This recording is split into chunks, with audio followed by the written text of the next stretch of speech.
Pela fé, Noé, divinamente avisado das coisas que ainda não se viam, temeu e, para a salvação da sua família, preparou a arca, pela qual condenou o mundo e foi feito herdeiro da justiça, que é segundo a fé. Nós já lemos e explicamos a Bíblia toda, 1189 capítulos, 31.173 versículos. Todos os livros estão gravados, selecionados, basta escolher a playlist do livro desejado. Agora nós estamos na série Os Heróis da Fé e hoje nós vamos falar de Noé. Noé preparando a arca para a salvação.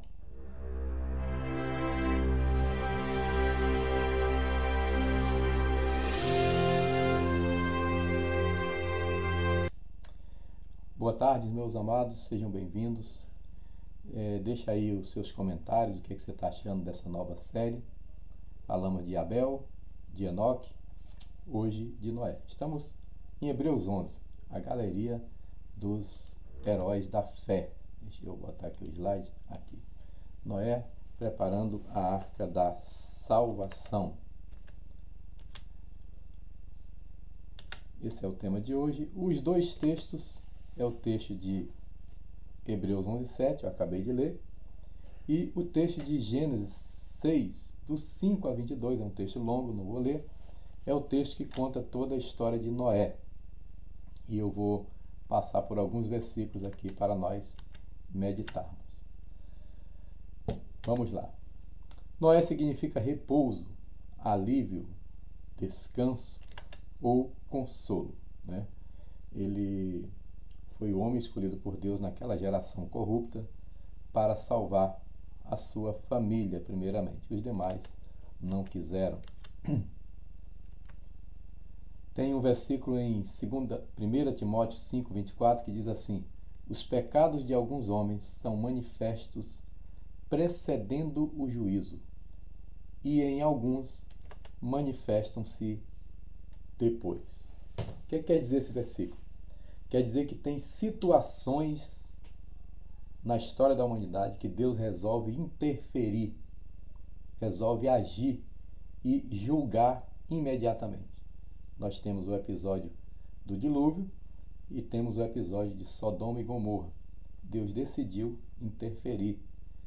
Também lá na Torre de Babel foi a mesma coisa. Não foi com morte, mas Deus decidiu que aquele projeto não iria adiante, né? E é por isso que eu trouxe esse versículo, porque Noé está dentro desse contexto. Deus resolve julgar antes do juízo final. Algo saiu do controle e ele precisava agir. Essa é o contexto, esse é o contexto da história de Noé. Primeiro, destaque das virtudes de Noé é que ele era justo. Ele é chamado de justo. Ele também é chamado de reto. E a Bíblia também diz que ele andava com Deus. Capítulo 6, versículo 9. Estas são as gerações de Noé. Noé era justo e reto em suas gerações. Noé andava com Deus. Diga-me com quem anda, né? E eu direi quem tu és. E Noé, ele, ao ouvir a palavra de que o dilúvio viria, que Deus resolveu destruir a humanidade pelo nível excessivo de corrupção em que ela estava, ele teme. Tá? Ele teme e esse temor vai ser a vitória da sua família. Bem, Jesus, quando está pregando o sermão profético, ele fala: assim como foi nos dias de Noé, casavam-se e davam-se em casamento. E aí eu pergunto a você, casar é errado? Não. O que Jesus estava dizendo é que eles faziam de tudo.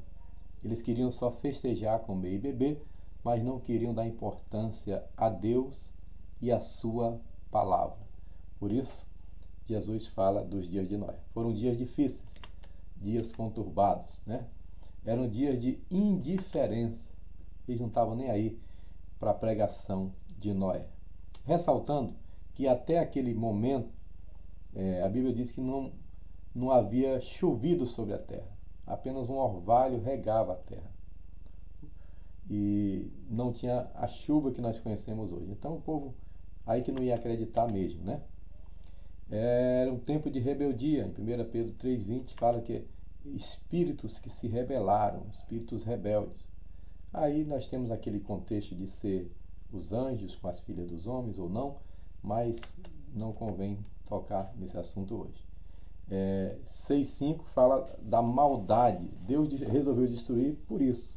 Que no 6,5 diz assim: e viu o Senhor que a maldade do coração, a maldade do homem se multiplicara sobre a terra, e que toda a imaginação dos pensamentos do seu coração era só má, continuamente. Não tinha nada de bom. Então Deus resolveu interferir. E o 6,13 também, muito interessante, diz assim: então disse Deus a Noé: o fim de toda a carne é vindo perante a minha face, porque a terra está cheia de violência, e eis que os desfarei com a terra. A terra está cheia de violência e eu vou trazer o juízo antes do tempo, porque passou os limites. E por último, corrupção. Corrupção. 2 Pedro, capítulo 2, principalmente o versículo 5, deixa eu ver, estava aberto aqui. Vamos lá, 2 Pedro, isso, capítulo 2, diz assim, a partir do 4, né, diz: porque Deus não perdoou os anjos que pecaram. Quem são eles? Mas havendo-os lançado no inferno, e inferno aqui não é o lago de fogo, é o Sheol, os entregou a cadeias da escuridão, ficando reservados para o juízo, para o dia do juízo final. 5. E não perdoou o mundo antigo, mas guardou a Noé, pregoeiro da justiça, com mais 7 pessoas, ao trazer o dilúvio sobre o mundo dos ímpios, e condenou a subversão à cidade de Sodoma e Gomorra, olha aí que eu falei, reduzindo a cinza e pondo-as, por exemplo, aos que vivessem impiamente. Então Deus trouxe juízo, né? Os dias de Noé foram dias difíceis, dias de indiferença, rebeldia, maldade, violência, corrupção. Bem, usando aqui uma comparação, se Deus passar pelo Brasil nesse momento, acho que não fica ninguém, porque Deus viu que a corrupção era muito grande nos dias de Noé e ele resolveu destruir.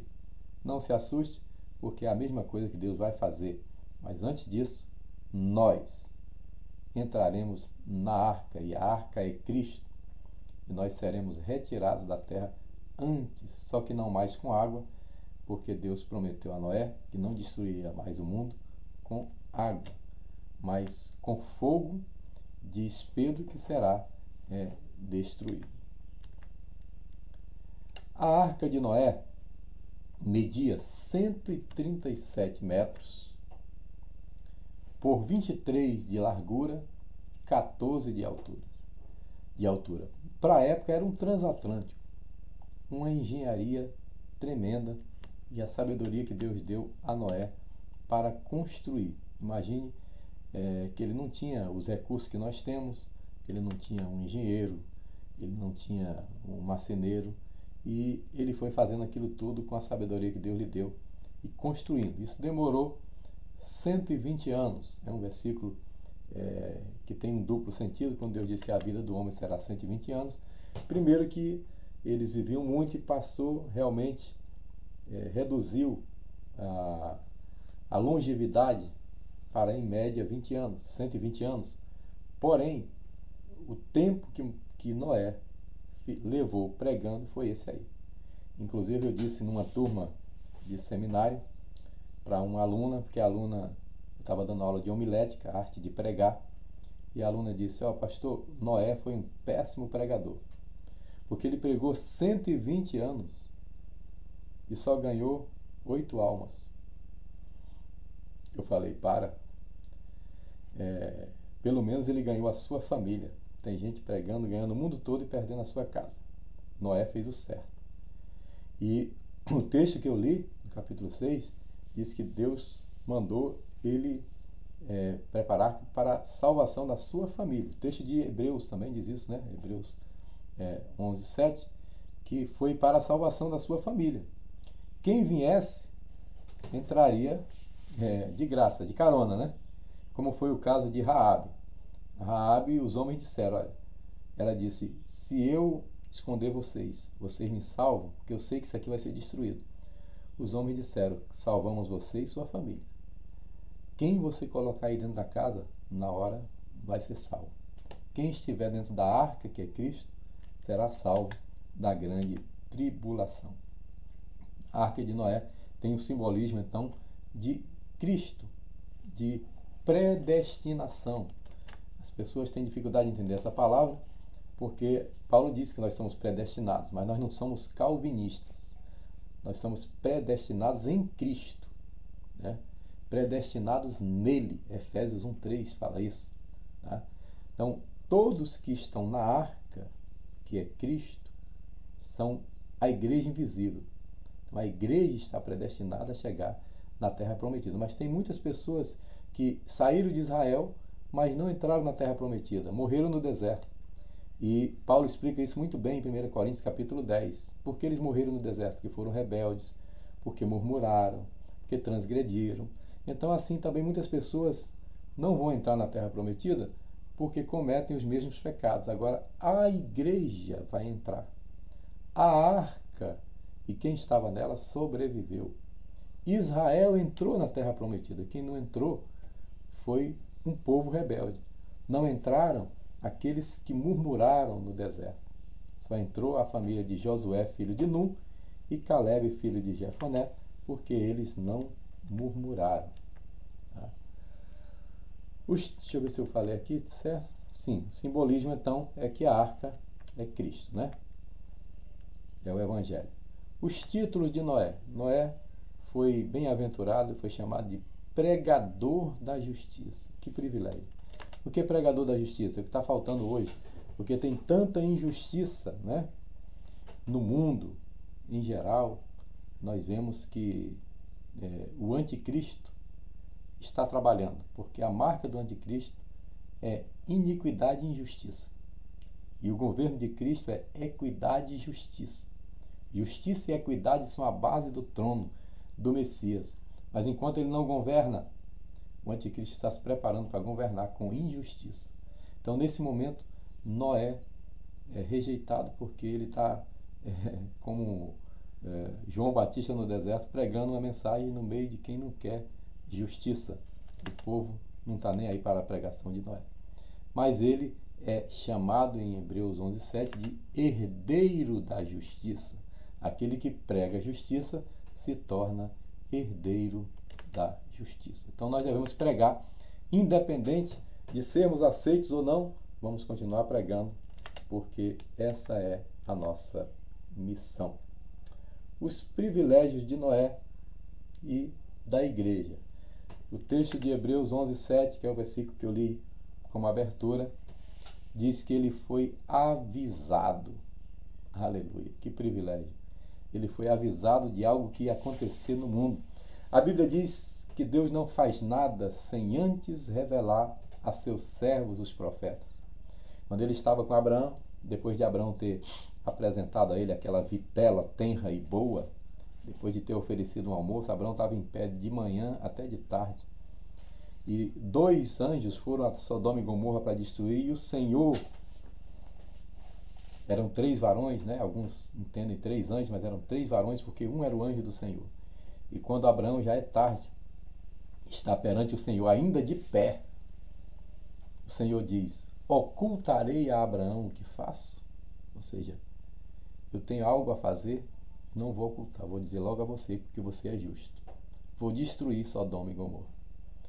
Então, Noé foi avisado que o mundo seria destruído. A igreja, nós fomos avisados que o mundo será destruído. Por isso nós estamos na arca, que é Cristo, e cremos que antes da grande tribulação, a igreja será tomada, arrebatada. 1 Coríntios 10, 11, Paulo diz, depois de falar que eles beberam da mesma água, foram sepultados, né, no deserto porque não creram, mas eles passaram pelo mesmo batismo, seguiram a pedra espiritual que o seguia, e a pedra era Cristo, mas alguns, diz Paulo, foram sepultados no deserto, porque não creram, porque murmuraram, ok? Então, os privilégios de Noé é que ele foi avisado. Aquele que foi avisado e entendeu o aviso, ficou firme. Então, vamos entender 1 Coríntios 10, 11. Diz que esses ensinamentos, esses acontecimentos com Israel, para o nosso ensinamento foi escrito, para o nosso aprendizado. Então, não vamos errar como eles erraram.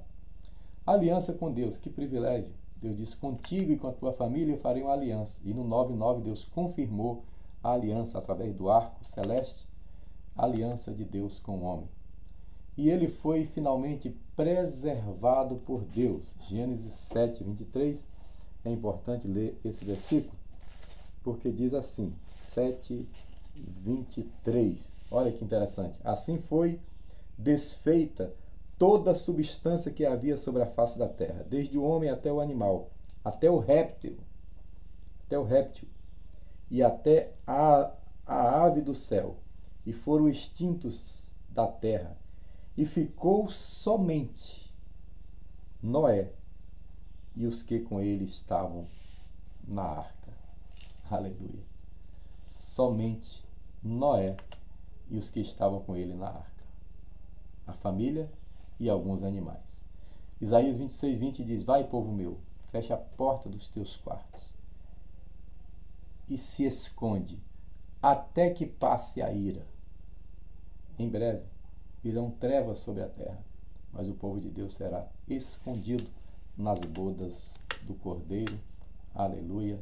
Louvado seja o nome do Senhor. Então, Noé parou aquela arca. Depois de 40 dias e 40 noites de chuva, ele parou sobre o monte Ararat, que significa terra sagrada. Aleluia.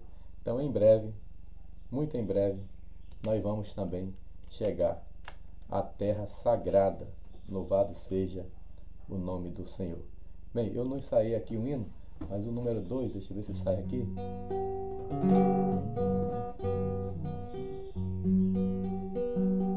Oh, que saudosa lembrança tenho de ti, ó Sião, terra que eu tanto amo, pois és do meu coração. Eu para ti voarei quando o Senhor meu voltar, pois ele foi para o céu e breve vem me buscar. Sim, eu porfiarei por essa terra de além, e lá terminarei as muitas lutas de aquém. Lá está meu bom Senhor, o qual eu desejo ver. Ele é tudo pra mim, sem ele eu não posso viver. Eita glória! Vamos então caminhar rumo à terra prometida, junto à terra de Canaã celestial. Louvado seja o nome do Senhor. Terminamos então orando pelo Brasil e por Israel. Pai, em nome de Jesus eu te apresento Jerusalém, cidade amada, situado no centro do planeta Terra, desenhado na palma das tuas mãos. Oro pelo Brasil para que o Senhor cumpra a palavra de Gênesis 12:3, que diz, abençoarei os que te abençoarem. Creio que estamos debaixo dessa promessa, e os que estão debaixo de maldição, que o Senhor julgue os inimigos de Israel. Que assim seja sobre o Brasil. Eu quero te apresentar as eleições de outubro, pedir que o Senhor tenha misericórdia dos mais de 5.400 municípios, e que impeça, Senhor, que homens maus, homens malignos, tomem posse de lugares estratégicos nesta nação. Assim eu oro, pedindo também pela vida de cada um dos teus filhos que assistiu essa live. Concede-nos uma tarde abençoada, uma noite de bênção.